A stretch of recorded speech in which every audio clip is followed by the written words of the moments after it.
on behalf of the Professor of Military Science, Lieutenant Colonel Angelique Piper, and the Corps of Cadets, I would like to welcome you to the 2020 Blue Jay Battalion Spring Commissioning Ceremony for Cadet Stevenson Toyin-Oke. Would you please stand for the playing of the national anthem?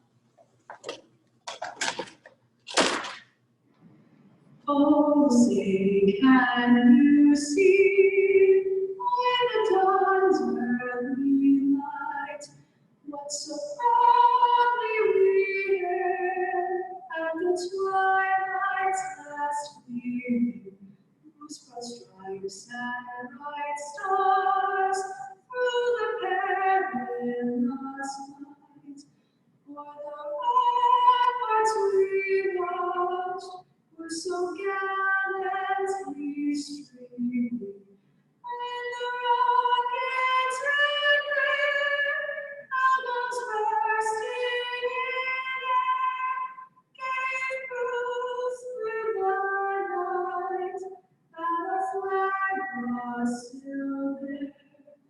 Oh, say does that star-spangled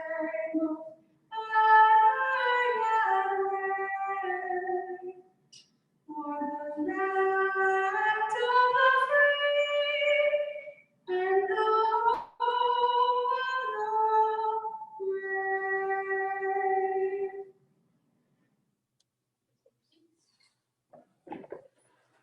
We're going to sing honor to present the Professor of Military Science at the Johns Hopkins University, Lieutenant Colonel Angelique Piper.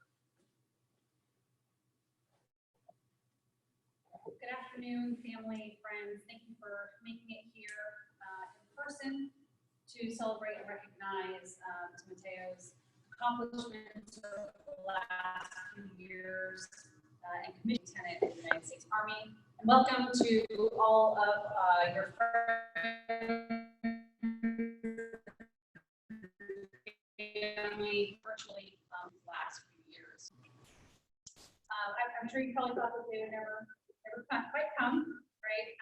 And then, with everything going on right now, there was a whole uncertainty if we were going to be able to have ceremonies.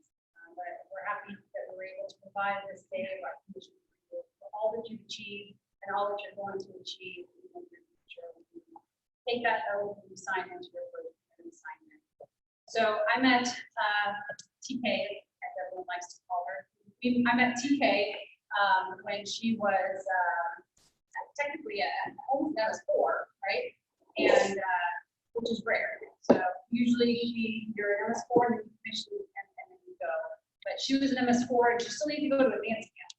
So to make sure that she was the best trained and most prepared to go to advanced camp, I made her part of the training audience. So she had to go and be essentially like a junior again, even though she was really a senior.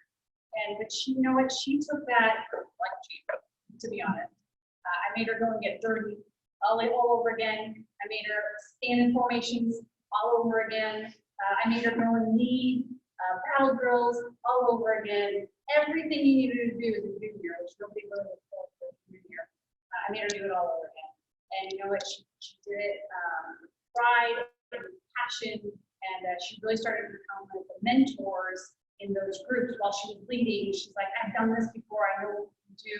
She really started to herd in as some of those peers and make sure that they were the best prepared for the Corps and do the best that they could at advanced camp.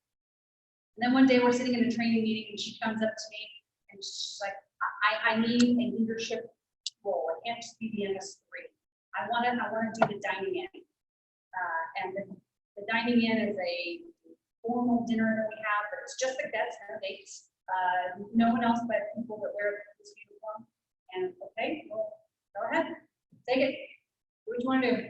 She came to me in true leadership fashion. She's like, okay, I've done all of my research, and here's the pros and cons of having this formal dinner at this location, this location, this location. But I really think we need to do this at this university. And she's like, and here's why.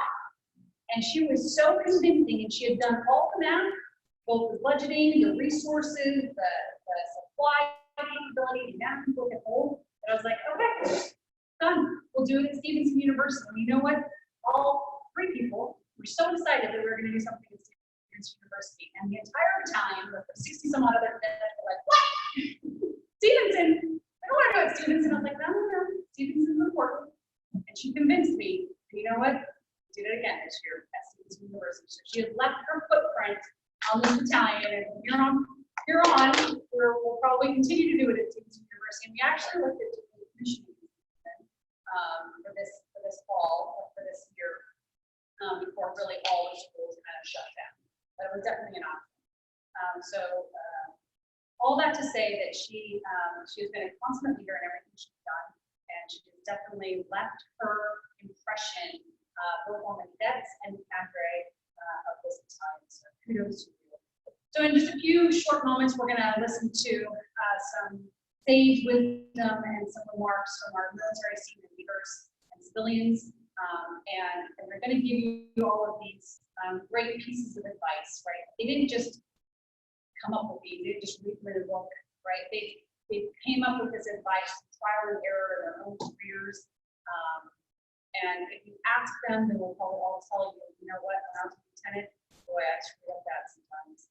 I made mistakes, I made errors, but I learned from every single one of them.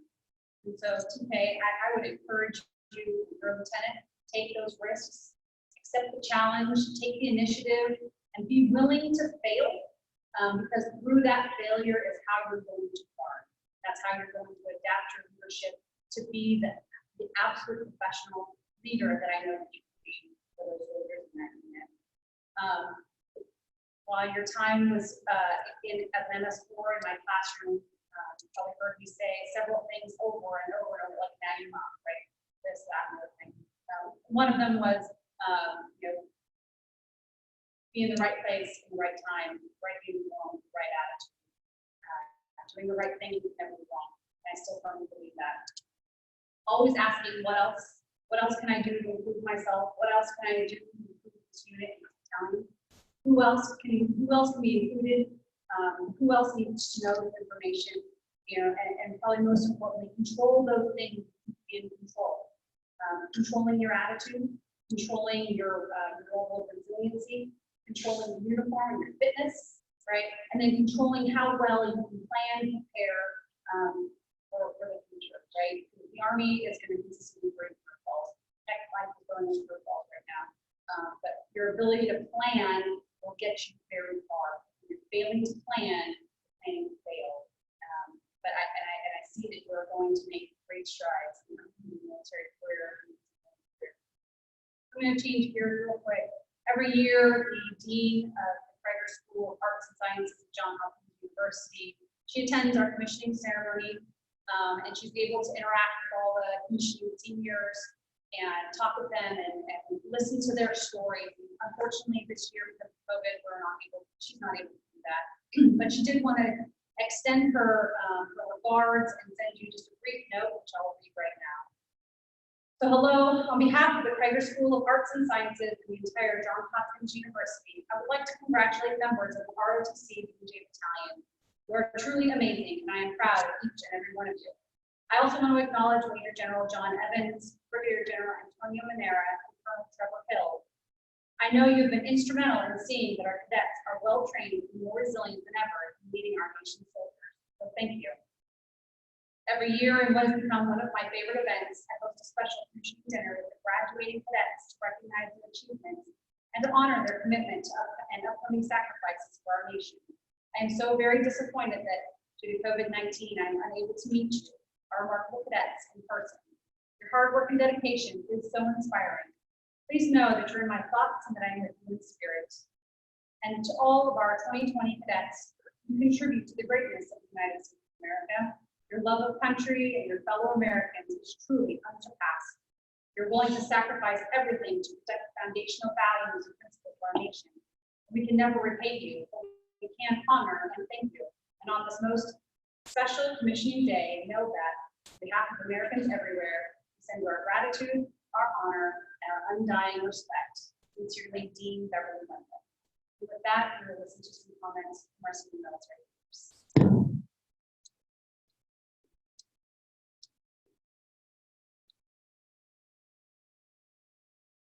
Congratulations on your upcoming graduation and commission. This is a huge milestone in your lives and also the beginning of you joining our ranks. Welcome. We need each of you ready to lead the world's finest and most lethal force.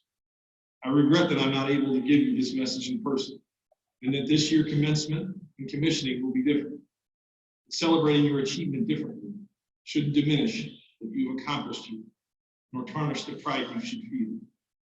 What I would offer to you is a single touch point you can always return to, no matter where you may find yourself in life. Tough times don't last, tough people do. With that said, the circumstances that you find yourself in now won't last forever. To build this resilience, train hard, and train often.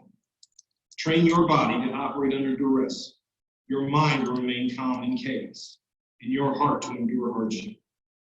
In a short time, you will have the privilege of leading our nation's men and women, and they will look to you as a steady hand at the helm. Serve them well. I am incredibly proud of you.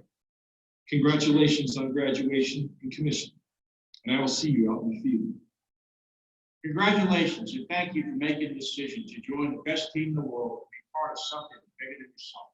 I want to thank your parents for raising such fine young men and women who have answered the nation's call to service. If you don't remember anything else I said today, I want you to remember two things: people first and winning matters. People first is a philosophy. I believe you take care of your people, your soldiers, your families, and your civilians, and you create a command climate where everyone takes care of each other and treats everyone with dignity and respect, you will have a great cohesive team which will win on any battlefield. And winning matters in the Army is an attitude. When we send the Army somewhere, we don't go to try hard, we don't go to participate, we go to win. That's what the American people expect, and that's what you will do. And that's why winning matters. We are very proud of you. Stay healthy, stay safe, people first, winning matters, and we remain Army strong. My name is Bud, and I'm an American soldier, commissioned as an armor officer through Montana State University ROTC in 1982. Go Bobcats! I'm honored to be the 17th Commanding General of the United States Army's Training and Doctrine Committee, and the pursuit of victory starts here. What a great day to be a soldier. These young men and women in the audience today are the latest products of a century-old tradition of service to the nation. Let me join the chorus of voices offering congratulations to you and your loved ones. Addressing such a talented group of future leaders is true privilege. Thank you for taking your place in a long and distinguished line of graduates that have answered the call to serve. Welcome to the profession of army, the most exclusive fraternity or sorority in the world. I was asked two questions of the soldiers and civilians that I meet. Why did you join, and why do you continue to serve? The U.S. Army is the greatest team ever assembled. Teamwork is why I joined the Army. This is America's Army. We all learn and grow together, and we are soldiers for life. I continue to serve because of the people. The Army is a people business, and the Army is not just about people, it is people. One of the fundamentals I have learned in over 40 years of service is this: high standards, positive outlook, and excellence are contagious. Whatever comes your way, remain calm in the storm and never waver. You're a leader now. Your soldiers are watching. It is your leadership that will help us accomplish our mission in the face of COVID-19 or any future adversary. I have no doubt that you will lead our nation through the challenges of the 21st century. You should feel privileged to wear the cloth of our great nation, the jersey of America's fighting team. Leave that jersey in a better place every day. Good luck to you all in your future endeavor. Godspeed, and may God bless these young leaders and our great nation. As I said when I started, my name is Funk, and I'm an American soldier. Thank you. Have a great day. Hello. Let me be among the first to congratulate you on this incredible day. I'm certain that this day is much different than the way you envisioned it, and I apologize that you can't be in a large audience among your friends and additional family members, but it makes it no less important.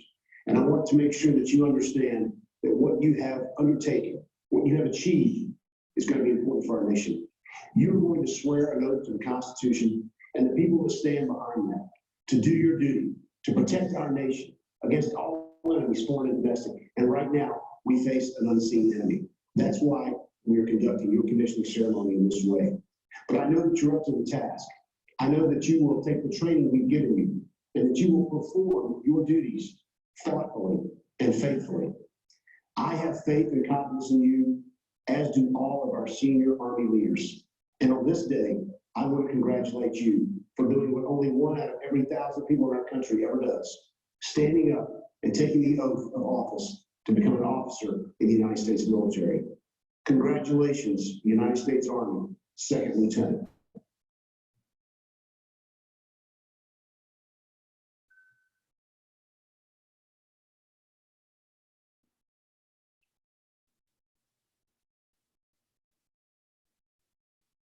Aloha, everyone, especially to our soon-to-be commissioned officers and graduating seniors. I'm Lieutenant General Brian Fenton, and I'm very honored to be a part of this commission of these 18 outstanding men and women today. Thank you, Lieutenant Colonel Pfeiffer, for the chance to be here today, even virtually. I truly appreciate the invite and the privilege of being with you for this special day. And I'll start by welcoming and thanking all our virtual guests today. Anyone tuning into this. First, to the soon-to-be commissioned lieutenants, congratulations on a great day and all you've accomplished in your 4 years, and what I know will be a superb career ahead of you. Next to the faculty, the team here at Johns Hopkins that watches over this program, specifically Dean Beverly Wendell. Thank you for all you and your team do for this battalion and the cadre cadet team. To the battalion that brought you seniors here to this point, thank you, Lieutenant Colonel Pfeiffer, Master Sergeant Jason Stevens, and the 7-person team that you're part of for all you've done to guide and shepherd these seniors, cadets, and soon-to-be second lieutenants over the past 4 years. And very importantly, welcome to the family members of our soon-to-be commissioned second lieutenants.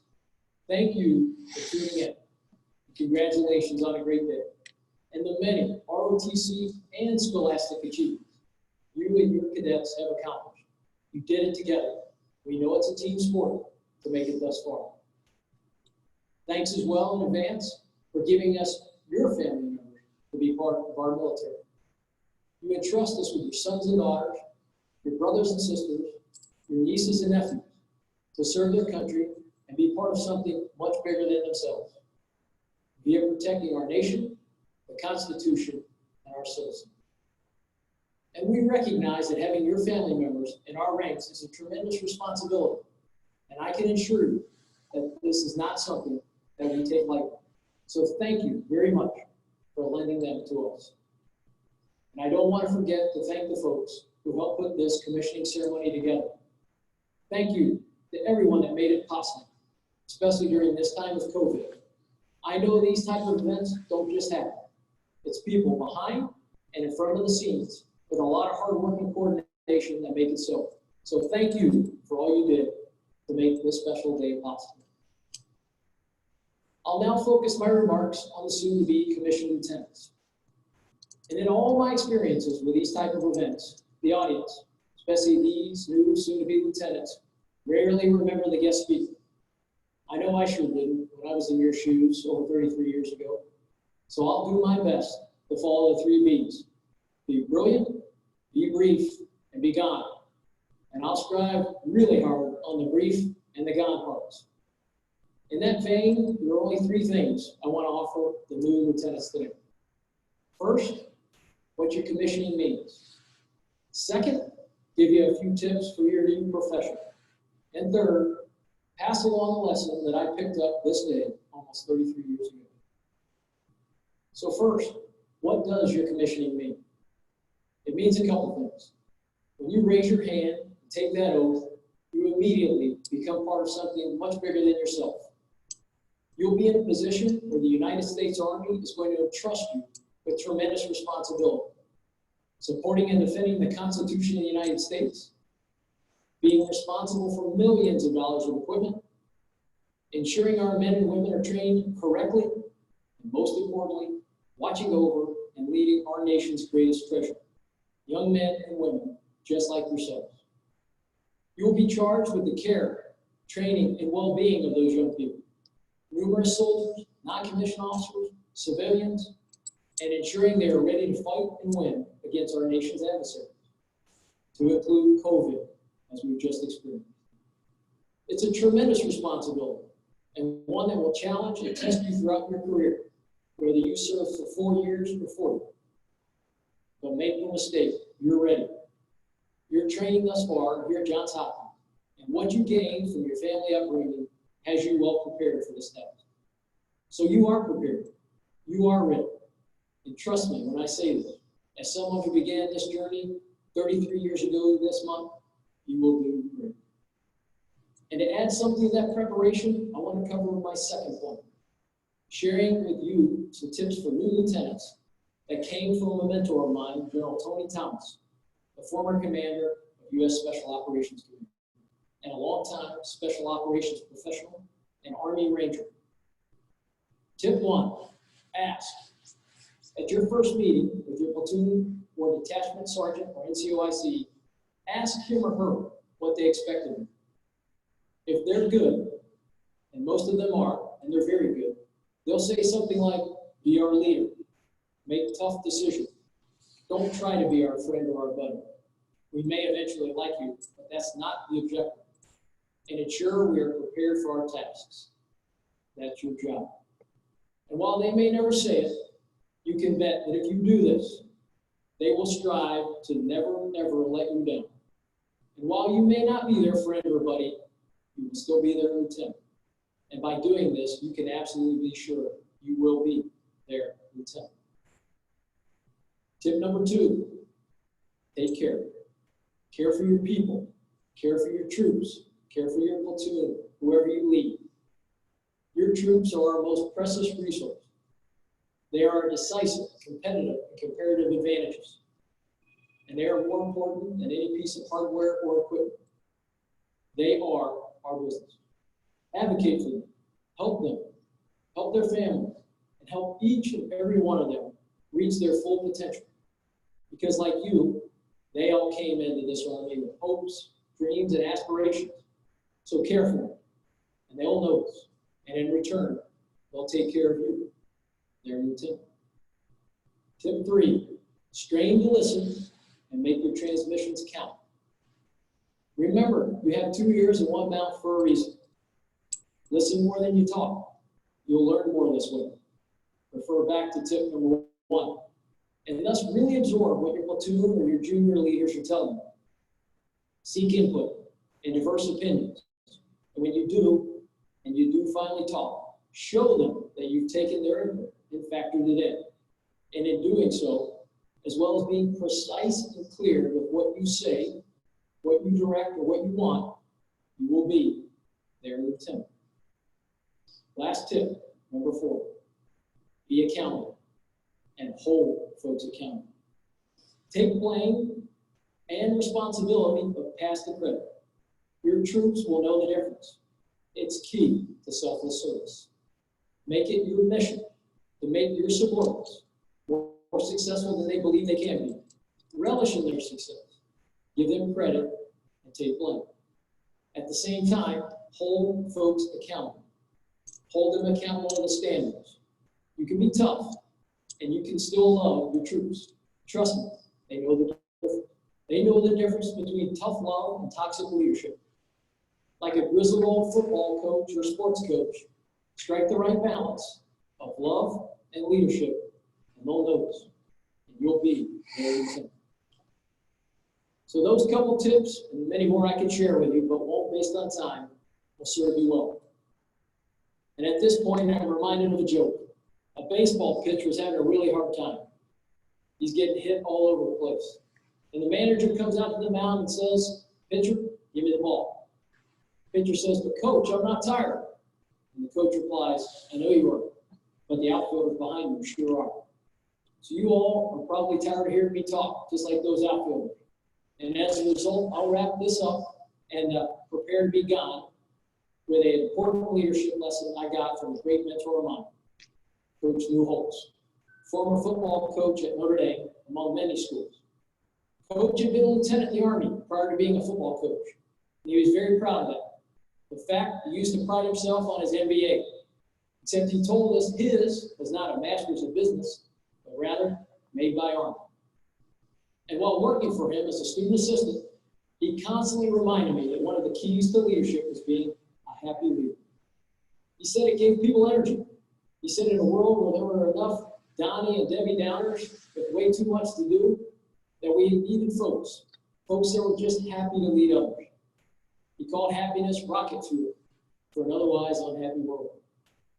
So he used to ask us all the time, do you want to be happy? And of course, we'd all say yes.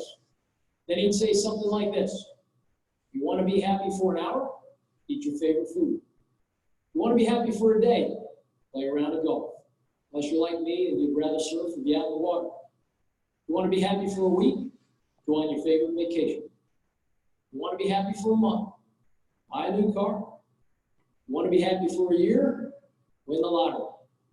And at the end, if you were here today, I'm sure he would say, but if you want to be happy for life, really happy for life and a happy leader, then be a Johns Hopkins ROTC graduate ready to get a commission and serve their nation. And on that note, I want to thank you all for giving me the opportunity to speak today. And I want to congratulate one more time the Army's newest lieutenants and your family.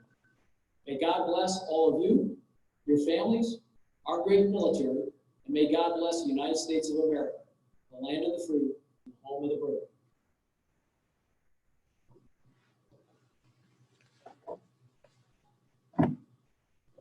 And we will transition to the ceremony that will take place in 4 parts. The first is the swearing of the oath of office administered by Lieutenant Colonel Piper. Second, there's the pinning of the gold bars. These bars represent the rank of the officer and the honor of the recipient to hold a commission by the Congress of the United States. Third, the presentation of the commissioning certificate to the new second lieutenant. This certificate signifies not only a cadet's promotion to second lieutenant, but more so their status as an officer of the United States Army. And finally, the first salute. The first salute of the newly commissioned officer, holding a silver dollar, is a time-honored tradition dating back to pre-revolutionary times. It symbolically represents the respect due to the lieutenant's newly earned rank and position. The coin represents more than $1 in currency. To every new officer, it has special meaning. It signifies the new officer's deep sense of gratitude for the knowledge enlisted soldiers, especially non-commissioned officers, have passed on to them during training. At this time, if Cadet Toyin-Oke can please join Lieutenant Colonel Piper up front for the oath of office.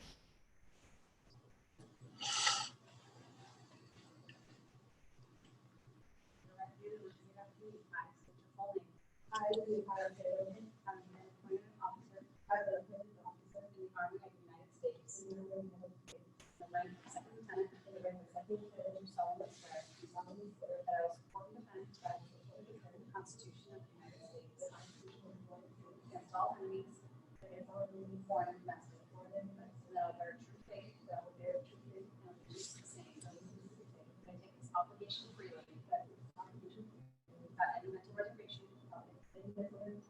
reservation or purpose of evasion, and I will well and faithfully discharge the duties of the office of which I'm about to enter. So help me God. Congratulations.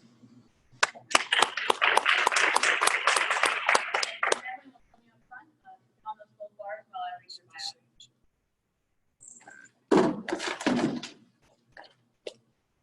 Second Lieutenant Toyin-Oke, with a lot of hard work and discipline, contracted into the Blue Jay Battalion in the spring of 2018 and will graduate from Stevenson University with a Bachelor's of Science in Computer Information Systems with a track in computer forensics. Born and raised in Maryland, Lieutenant Toyin-Oke will attend her basic officer leader course in Fort Gordon, Georgia. Lieutenant Toyin-Oke will commission as a Signal Corps officer and will join the 29th Infantry Division Signal Company as a platoon leader in Maryland. A couple more photos. And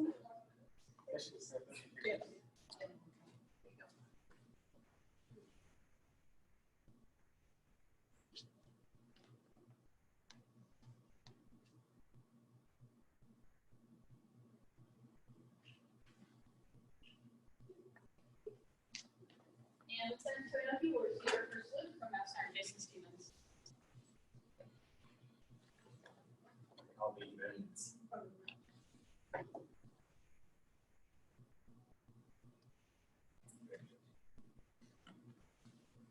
Orders? My speech is on my phone.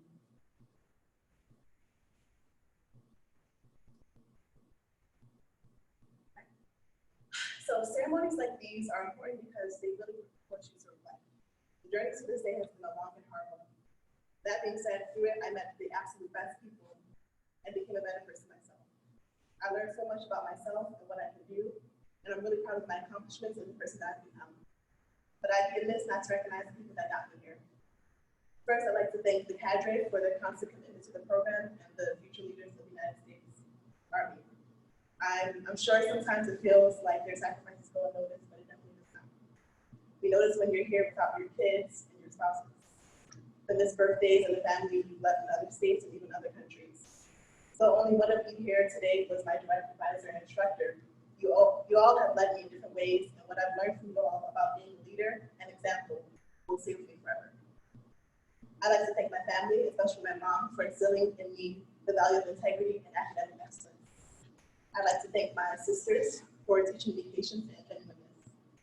There aren't enough words to express the gratitude I have for the people I met at basic and advanced camp. I didn't express it at the time, especially at 3 a.m. in the pouring rain, but they really are the most generous, loyal, forgiving, and tough people. And lastly, I appreciate all the people here, either in person or on the Zoom call, that took the time out of their day to support me. It really means the world to me. Every single one of you have expected nothing less than graces from me, and I try to never lower those expectations. I'm not one for long speeches, but I'll end this with something my mentor told me in my freshman year. You can slow down, but you can't stop. Of course, in that moment, we were running, and I couldn't tell if I was crying or not because of the freezing weather, but those words of encouragement have stuck with me ever since. I've applied that to so many situations where I wanted to quit. My takeaway is that you don't fail when you're last. You fail when you stop progressing. And if there's one theme I want everyone to take away from this, is to never stop progressing. Thank you. I'd like to get everyone to stand and we're playing an Army song.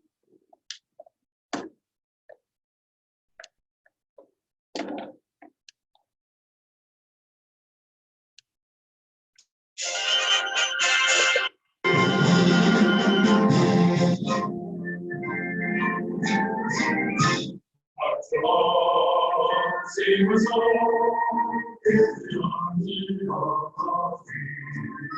Of the brave, of the true, of to victory. We're the army and proud of our name. We're the army and proudly proclaim. First to fight for the right and to build the nation fight of the army for glory of song.